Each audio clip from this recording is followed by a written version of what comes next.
اور تیرے محبوبوں سے دور کرنے والا ہو ہر اس شیطان سے پناہ. کس کی پناہ؟ اللہ. اللہ کی پناہ میں جاتا ہے. سمجھے؟ اللہ کی پناہ میں جاتا ہے. جب یہ بات معلوم ہوا، ایک اعتقادات باطلہ، ایک اعمال بدنیہ.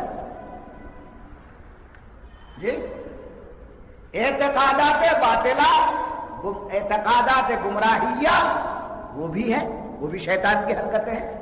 اعمال بدنیہ، جیسے میں نماز پڑھنا چاہتا ہوں، کچھ لوگ مجھے نماز سے روکتے ہیں. میں نیک کام کرنا چاہتا ہوں، کچھ لوگ مجھے نیک کاموں سے روکتے ہیں. اور میں نیک کاموں سے غفلت کرتا ہوں. نماز کا وقت آ گیا، نماز کو آتا نہیں، نماز چھوڑ دیتا ہوں. تو میرے اعمال بدنیہ جس سے تیری قربت سے میں محروم ہو جاؤں، ایسے اعمال بدنیہ جو شیطانی خیالات ہوتے ہیں، ان خیالات سے بھی میں تیری پناہ ہوں. اعتقادات باطلہ کے اعتبار سے بھی، اعمال بدنیہ کے اعتبار سے بھی. اور یاد رکھنا، اور وہ اعمال بدنیہ، ایک اعمال بدنیہ جس سے ہمارا نقصان ہے. کچھ اعمال بدنیہ ایسے ہیں جس سے دین کا نقصان ہے، جس سے دین کا نقصان ہے. تو اعتقادات سے ایمان کا نقصان، اعمال بدنیہ سے ہمارا اپنا نقصان. اعمال بدنیہ کچھ ایسے جس سے دین کا نقصان، جیسے خرافات، بدعات سیئات. ہم لوگوں کو بدعتی کہتے ہیں، نالائق لوگ کہیں گے. ہم کو کیا بدعتی کہتے ہیں؟ اہل سنت. ہم اہل سنت یہ نام ہی ہے کہ ہم اہل بدعت نہیں ہیں. ہمارا جو مونوگرام، ہمارا جو لیبل، ہمارا جو بینر ہے، کس بات کا بینر ہے؟ اہل سنت کا. یہ اہل سنت کا نام ایسا ہے کہ اس میں بدعتی ہونے کا سوال نہیں پیدا ہوتا. جو اہل سنت نہیں ہے، ہو سکتا ہے احتمال اس کے بدعتی ہونے کا. جو اہل سنت نہیں ہے وہ کیا ہو سکتا ہے؟ پوائنٹ نوٹ کیجیے. جو اہل سنت نہیں ہے وہ کیا ہو سکتا ہے؟ بدعتی بھی ہو سکتا ہے، منافق بھی ہو سکتا ہے، گمراہ بھی ہو سکتا ہے، مرتد بھی ہو سکتا ہے، کچھ بھی ہو سکتا ہے. مگر جو اہل سنت ہے وہ نہ بدعتی ہو سکتا ہے، نہ بے دین ہو سکتا ہے، نہ منافق ہو سکتا ہے، نہ مرتد ہوتا ہے. تو معلوم ہوا جتنے دین سے پھر جانے والے طبقات ہیں، ان طبقات سے اپنے آپ کو محفوظ بتانے کے لیے اہل سنت کا نام لیا جاتا ہے.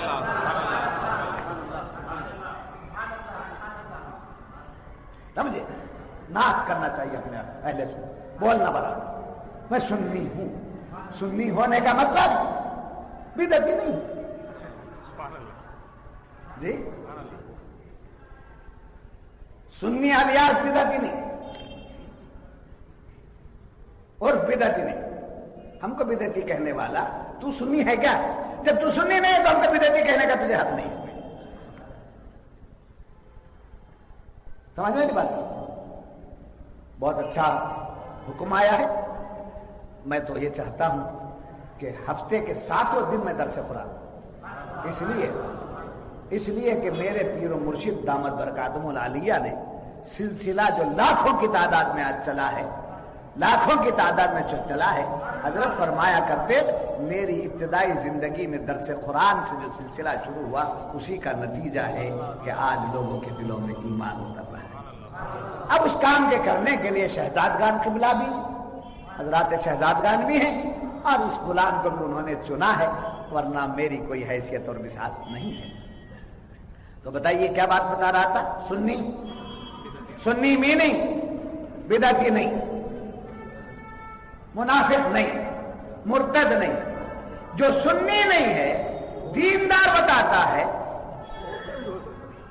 وہ گمراہ بھی ہو سکتا ہے، منافق بھی ہو سکتا ہے، مرتد بھی ہو سکتا ہے، جہنمی بھی ہو سکتا ہے۔ سنی کا دوسرا مطلب یہ ہے کہ جنتی ہی کو سنی کہا جاتا ہے، سمجھے؟ اہل سنت و جماعت،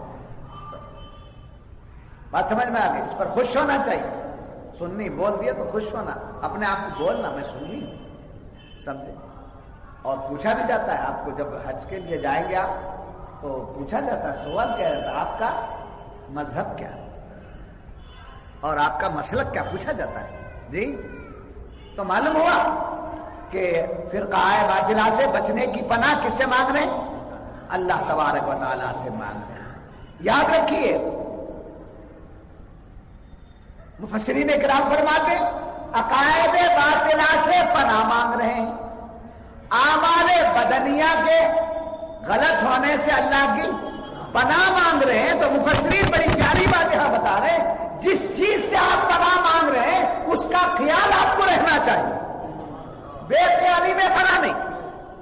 ایک آدمی کی پناہ میں آ گیا، ایک شاہ صاحب کی پناہ میں جانا چاہتا ہے، شاہ صاحب کیوں، کیا بات ہے مولانا، کیا بات ہے، کیا نہیں؟ دیکھیے وہ میرا دشمن ہے، وہ میرا دشمن ہے۔ کون دشمن ہے وہ آپ کا؟ اور وہاں کھڑا فلاں نام ہے اس کا، فلاں اس کا حلیہ ہے۔ تو پورا نقشہ آ گیا نا؟ جب تک پورا نقشہ نہیں آئے گا آپ پناہ نہیں دیں گے۔ تو اعوذ باللہ، اللہ کی پناہ میں جانا ہے تو شیطان کا جو عقائد باطلہ ہے، اعمال بدنیہ میں جو وہ غلط اعمال ہیں، سمجھے، گمراہ فرقے ہیں، ان سب کا خیال آنا۔ توبہ کرنے والے کے لیے گناہوں کا خیال ہونا، توبہ کرنے والے کے لیے گناہوں کا خیال ہونا، پناہ لینے والے کے لیے دشمن کا خیال ہونا۔ دشمن کا خیال نہیں ہے تو پھر کیسی پناہ میں آ رہا ہے؟ یوں ہی رسمن پڑھ لیا اعوذ باللہ من الشیطان الرجیم، بسم اللہ الرحمن الرحیم، یوں ہی پڑھ لیا، نہیں سمجھے؟ یہ اعوذ باللہ من الشیطان الرجیم یہ پڑھتا ہے، اس کا عمل اعوذ باللہ من الشیطان الرجیم کا عمل کیا؟ سمجھے؟ لوگوں نے کہا ایک کام کیجئے، آپ 11 بار اعوذ باللہ من الشیطان الرجیم پڑھ لیجئے، شیطان بھاگ جاتا ہے۔ بے شک اذان کی آواز بلند کیجئے، شیطان بھاگ جاتا ہے۔ اللہ اکبر بولیے، شیطان بھاگ جاتا ہے۔ یہ تو فضائل ہیں، اس فضائل اپنی جگہ، اپنے اندر اترنا ہے، عمل اپنی جگہ ہے تو اترنا ہے۔ تو شیطان کی شیطنت کا پورا خیال ہونا ضروری ہے، تب جا کر اللہ کی پناہ مانگی جاتی ہے۔ اعوذ باللہ من الشیطان الرجیم۔ یاد رکھیے شیطان کو، شیطان کی بڑی تعریف قرآن نے کی، سمجھے؟ من جملہ شیطان کی وضاحت یہ کی گئی، خدا کی رحمت سے جو دور ہے وہ شیطان۔ شیطان کی تعریف کیا ہے؟ جو خدا کی رحمت سے دور ہے وہ شیطان۔ خدا کی رحمت سے کون دور ہوتا ہے؟ شیطان تو ہے، مگر رحمت سے دور کون ہوتا ہے؟ خدا کی رحمت سے وہ دور ہو جاتا ہے جو خدا کے محبوبوں سے دور ہوتا ہے۔ جو خدا کے محبوبوں سے دور ہوتا ہے وہ خدا کی رحمت سے دور ہو جاتا ہے، اور جو خدا کی رحمت سے دور ہو گیا اس کا نام شیطان۔ سمجھے؟ جب یہ بات معلوم ہوئی تو عرض کروں، ابھی میں نے آپ کے سامنے کہا حضرت آدم علیہ السلام، بڑی پیاری بات، حضرت عبداللہ ابن عباس رضی اللہ تعالیٰ عنہ کی روایت، جن کے بارے میں نے ابھی کیا کہا آپ کو؟ سلطان مفسر میں نے نہیں کہا، سمجھے؟ تمام صحابہ کا اتفاق ہے، سمجھے؟ حضرت عبداللہ ابن عباس رضی اللہ تعالیٰ عنہ فرماتے ہیں کہ یہ شیطان، لفظ شیطان پر ٹہرائے جانے سے پہلے، سمجھے؟ یعنی اس کو شیطان کہا جانے سے پہلے یہ کیا تھا؟ عزازیل تھا، اور دوسرے اعتبار سے خدا کے قریب تھا، خدا کے قریب۔ حضرت عبداللہ ابن عباس رضی اللہ تعالیٰ عنہ فرماتے ہیں شیطان مردود یہ شیطان کہلائے جانے سے پہلے کہاں تھا؟ اللہ کے قرب میں تھا، اللہ کے قریب تھا، اللہ کا پیارا تھا، عبادتیں بہت کیا کرتا تھا، سمجھے؟ اور اس کو ازازیل کہا گیا، اس کا نام کیا تھا؟ ازازیل تھا۔ شیطان کیسے ہو گیا؟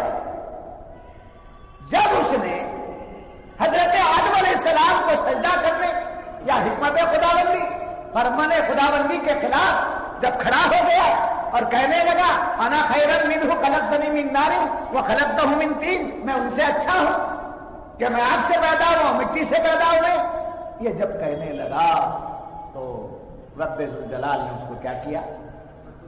مردود کر دیا، نکل جا شیطان یہاں سے، شیطان نکل۔ تو شیطان بننے سے پہلے خدا کے قریب تھا، تو ڈرو اس بات سے، ڈرو اس بات سے، اتنا قریب ہو کر اتنی عبادتیں کرنے کے باوجود جب وہ خدا کی قربت، خدا کی رحمت سے دور کر دیا گیا صرف اس وجہ سے کہ اس نے احترام نبی نہیں کیا، حقیقت میں نور محمدی کا پاس نہیں رکھا، تو جب ایسے قریب کو دھتکار دیا گیا تو ہمارا کیا حال ہو؟ کہ ابھی ہم قربت پانے کے لیے محنت کر رہے ہیں، اور محنت کرتے کرتے درمیان میں یہ کہہ دیتے ہیں کہ حضور ہمارے جیسے ہیں، اولیاء ہمارے جیسے ہیں، ہم فلاں جیسے ہیں، غوث ہمارے جیسے، ایسی تمام باتیں۔ انا خیر منہ خلقتنی من نار وخلقتہ من طین، میں اچھا ہوں کہنے والا جو ہے، اس کہنے کی وجہ سے اس کو کیا بنا دیا گیا؟ شیطان کا کہا گیا، اور وہ خدا کی رحمت سے دور ہو گیا۔ یاد رکھیے، جب یہ بات معلوم ہوئی، جو بھی متکبر اور سرکش، تکبر کرنے والا، کیا ہے؟ تکبر کرنے والا اور سرکش، نافرمان اور ذکر الہی سے روکنے والا، کس چیز سے؟ ذکر الہی سے روکنے والا وہ کون ہے؟ قرآن فرماتا ہے کہ وَمَن يَعْشُ عَن ذِكْرِ الرَّحْمَٰنِ نُقَيِّضْ لَهُ شَيْطَانًا فَهُوَ لَهُ قَرِينٌ، جو ہمارے ذکر سے غفلت کرتے ہیں، ذکر سے غافل ہو جاتے ہیں، ان پر ہم کیا مسلط کر دیتے ہیں؟ شیطان کو مسلط، اور یہ سمجھتے ہیں شیطان اس کے ساتھ ہے، تو اللہ کا ذکر ہمارے ذکر سے منہ پھیرے، ہمارے ذکر کو چھوڑے، اس پر شیطان مسلط۔ اللہ کا ذکر کیا ہے؟ سبحان اللہ بولنا چھوڑتا ہے نا، اس کے لیے شیطان نہیں۔ الحمدللہ بولنا چھوڑتا ہے نا، اس کے لیے شیطان نہیں۔ اللہ کا ذکر کیا ہے؟ میرے آقا نعمت ایک فرماتے ہیں، اللہ کہہ رہا ہے سارا نظام عالم، اللہ کہہ رہا ہے سارا نظام عالم، اللہ کا ذکر کیا ہے؟ صلو علی محمد، اللہ کا ذکر کیا ہے؟ صلو علی محمد۔ تو معلوم ہوا جو حضور پر درود و سلام بھیجنے سے روکتا ہے، جو حضور پر درود و سلام بھیجنے سے روکتا ہے، اس کے لیے ہم کیا کرتے ہیں؟ شیطان کو مسلط کر دیتے ہیں۔ وَمَن يَعْشُ عَن ذِكْرِ الرَّحْمَٰنِ نُقَيِّضْ لَهُ شَيْطَانًا فَهُوَ لَهُ قَرِينٌ، قریب نہیں کہا، اقرب نہیں کہا، قرین، ملا دیا جاتا ہے، خون میں ملا جاتا، رگ میں ملا، اتنا قریب۔ وہ جب اتنا قریب ہو جاتا ہے، شیطان جب اتنا قریب خدا کی طرف سے مسلط ہو جاتا ہے، تو یہ کہتے بعد شیطان سے پناہ مانگ رہے ہیں، پوائنٹ، شیطان سے پناہ مانگ رہے ہیں، مگر آیت دوسری کیا کہہ رہی ہے؟ شیطان مسلط کر دیا جاتا ہے۔ پناہ مانگنے آئے، مولا مسلط کیوں کر دیا؟ شیطان مسلط کیوں کر دیا؟ تو جواب یہی ہے کہ تم عقائد باطلہ سے، اعمال بدنیہ سے کی نسبت سے میری پناہ میں آتے ہو تو میں شیطان سے تمہیں بچا لوں گا۔ جب میرے محبوب کی نسبت سے، میرے محبوب کی نسبت سے دوری اختیار کرو گے تو میں تمہارے اندر شیطان کو مسلط کر دوں گا۔ وہ جب اندر مسلط ہو جائے گا، وہ گھر کر جائے گا، تو حالت کیا ہوگی تمہاری؟ وَإِنَّهُمْ لَيَصُدُّونَهُمْ، وہ راستے کا پتھر بن جائے گا، ہدایت کے راستے کا وہ کیا بن جائے گا؟ رکاوٹ بن جائے گا. وَإِنَّهُمْ لَيَصُدُّونَهُمْ عَنِ السَّبِيلِ وَيَحْسَبُونَ أَنَّهُمْ مُهْتَدُونَ، اور یہ خیال کرتے ہیں یہ لوگ کہ ہم ہدایت ہیں. یہ لوگ اپنے آپ کو ہدایت یافتہ خیال کرتے ہیں، ان کا خیال باطل ہے، اس لیے کہ ہم نے ان پر شیطان مسلط کر دیا ہے. تو یاد رکھیے رجیم، سمجھے گولی دینا ہے کیا؟ نماز پہلے اٹیک نہ کرے بغیر نماز نہیں ہوتی. یہ سننے اٹیک کرتے نا خالی اعوذ باللہ من الشیطان الرجیم، سمجھے؟ شیطان نام اس کا ہوا، دھتکارا ہوا. رجیم مردود، دھتکارا ہوا، مردود ملعون لعنتی. تو پہلے یہ پڑھ کر سمجھے، بعد میں کیا پڑھنا؟ بسم اللہ الرحمن الرحیم. تو معلوم ہوا خدا سے دور رہنے والے کو زبان سے بھی برا بولنا چاہیے، عمل سے بھی برا بولنا چاہیے، صحبتوں میں بھی برا سمجھنا چاہیے. وہ برا اتنا برا نہیں ہے جس کو ہم برا سمجھتے ہیں، یہ برا اتنا برا ہے جس کو ہم نہیں سمجھ پاتے. یہ اتنا برا ہے کہ ہم کو حق راستے سے بہکا کر گمراہی کی طرف لے جاتا ہے. اب بات کو میں آخری مرحلے پہ لاتا ہوں. دیکھیے